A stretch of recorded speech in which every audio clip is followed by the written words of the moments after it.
सभी भक्तजनों को सादर जय सीताराम करते हुए आज पुनीत सावन महीने के पुनीत पर्व पे पुनः शिव चरित्र की चर्चा करते हुए नीलाम्बुजश्यामलकोमलांगं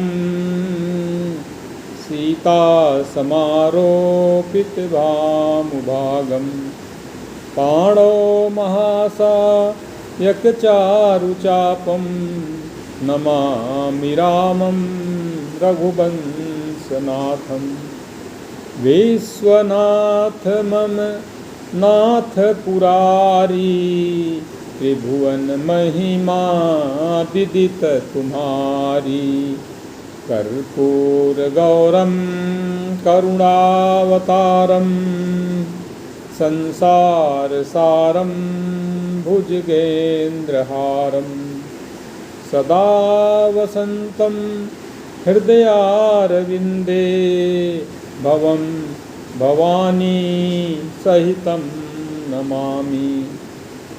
तो भक्तजनों, आज के क्रम में हमारे मानस पटल पे जो श्रद्धा रूपी बीज का उत्पन्न हो चुकी है, श्रद्धा रूपी बीज जिसमें अतिशय प्रीति है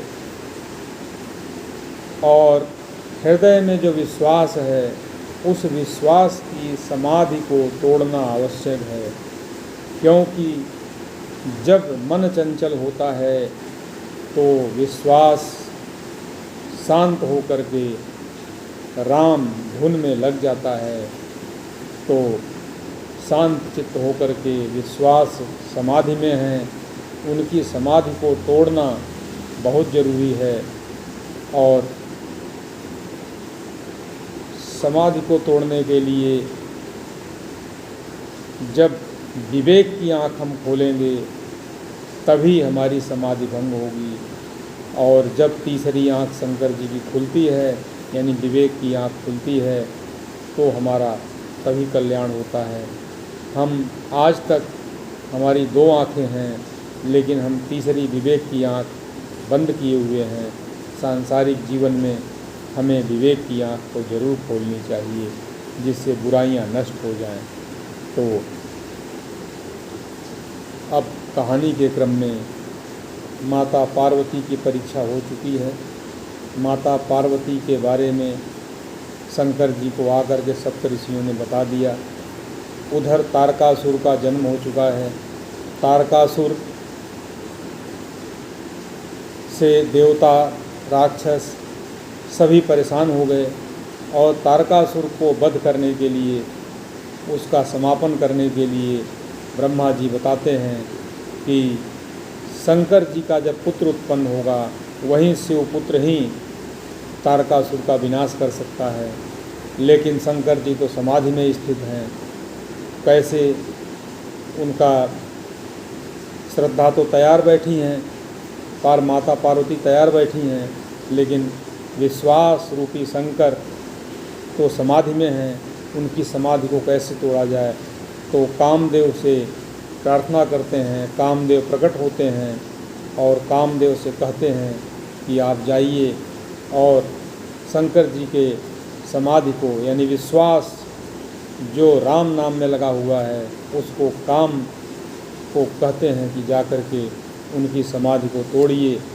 तो कामदेव तो समझ गए कि शंकर का विरोध मेरे बस का नहीं है। जहाँ राम है वहाँ काम कहाँ रह सकता है। मेरा मरना निश्चित है, लेकिन देवताओं के, संतों के कल्याण के लिए मुझे अगर शरीर त्याग करना पड़े तब भी कोई दिक्कत नहीं है। तो आज की शुरुआत यहीं से है। कामदेव कहते हैं, परहित लागी तजई जो देही संतत संत प्रशंसईते ही अस कही चले सबहि सिरुनाई सुमन धनुष कर सहित सहाई चलत मार यस हृदय विचारा शिव विरोध ध्रुव मरन हमारा तब आपन प्रभाव विस्तारा निज बस कीन्ह सकल संसारा कोपेउ जब ही बारी चर के तू, छन मोह मिटे सकल श्रुति से तू। ब्रह्मचर्य व्रत झंझम नाना, धीरज धर्म ज्ञान विज्ञान। सदाचार जप जोग विरागा, सबय विवेक कटक सब भागा।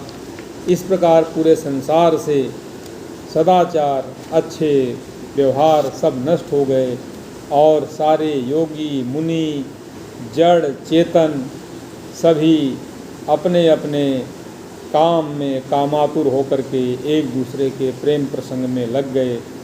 यहाँ तक कि किन्नर देव धनुज जो भी जीव जड़ चेतन थे सभी काम में अंधे हो गए, व्याकुल हो गए।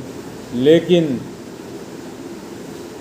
भगवान शंकर पे जो विवेक है, विश्वास है, हमारे हृदय में अगर विश्वास है तो इन सब बुरी बातों का हमारे विश्वास पे कोई असर पड़ ही नहीं सकता है। शंकर जी पर कोई असर नहीं पड़ता है। गोस्वामी जी सुंदर शब्दों में लिखते हैं, भय काम बस जोगी तापस, पावरहि की को कहे। देखहि चराचर नारी मैं, जे ब्रह्म मैं देखत रहे। अबला बिलो कहीं पुरुष मैं, जुग पुरुष सब अबलामयम। दुई दंड भरी ब्रह्मांड भीतर, काम कृत कौतुक अयम। पुरुष महिलाओं को देख रहे हैं, महिलाएं पुरुष को देख रही हैं, एक दूसरे के प्रेम में स्त्री और पुरुष व्याकुल हो गए। किसी को धैर्य नहीं रहा, पूरा संसार काम में व्याकुल है। लेकिन शंकर जी पर जो दृढ़ विश्वास हैं उन पे कोई असर नहीं पड़ा। फिर कामदेव आम के पेड़ पे चढ़ करके और वहाँ से जहरीले बाण छोड़ता है। देखी रसाल बिटप बरसा खात, ही पर चढ़े मदन मन माखा। सुमन चाप निज सर संधाने, अतिरिसता की श्रवण लगी चाने। छाड़े विषम विशिख उर लागे, छूटी समाधि शंभु तब जागे। कामदेव का जब विचित्र बाण हमारे शरीर पे लगता है तो हमारे विश्वास की समाधि भी टूट जाती है। और वहीं समाधि जब टूटती है, भयो ईस मन क्षोभ विसेखी, नयन उघारी सकल दिश देखी। फिर विश्वास की विवेक रूपी आँख, तीसरी आँख खुलती है और चारों तरफ देखते हैं, कहीं कुछ नहीं दिखाई दे रहा है। तो सौरभ पल्लव मदन बिलोका, भयउ कोप कंपेउ त्रैलोका। सौरभ पल्लव मदन बिलोका, भयउ कोप कंपेउ त्रैलोका। तब शिवती सर नयन उघारा, चितवत काम भयउ जरि छारा। तब शिवती सर नयन उघारा, चितवत काम भयउ जरि छारा।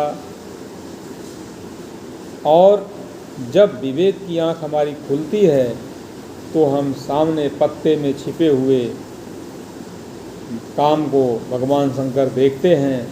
और जैसे ही काम को देखते हैं, विवेक की आँख जब खुलती है, तीसरी आँख, तो बुराइयां अपने आप नष्ट हो जाती हैं। तो वहीं कामदेव वहीं पे जर के नष्ट हो गए और पूरे संसार में हाहाकार मच गया। वहीं जो कामदेव का प्रकोप था पूरे संसार में समाप्त हो जाता है और सभी अपने पूर्व अवस्था में आ जाते हैं। तो शंकर जी यानी विवेक की आँख खुल चुकी है और विश्वास हमारे हृदय में जग चुका है। माता पार्वती श्रद्धा के रूप में हमारे मस्तक पटल में अतिशय प्रीति लेकर के खड़ी हैं। अब दूल्हा भी तैयार, दुल्हन भी तैयार, दोनों के मिलन की बारी है। शंकर जी को समझाने के लिए क्रोधित अवस्था में हैं, उनको समझाने के लिए ब्रह्मा जी पूरा अपनी मंडली के साथ आते हैं और उनको समझाने के लिए। तो शेष का चरित्र अगले क्रम में इसी शब्दों के साथ।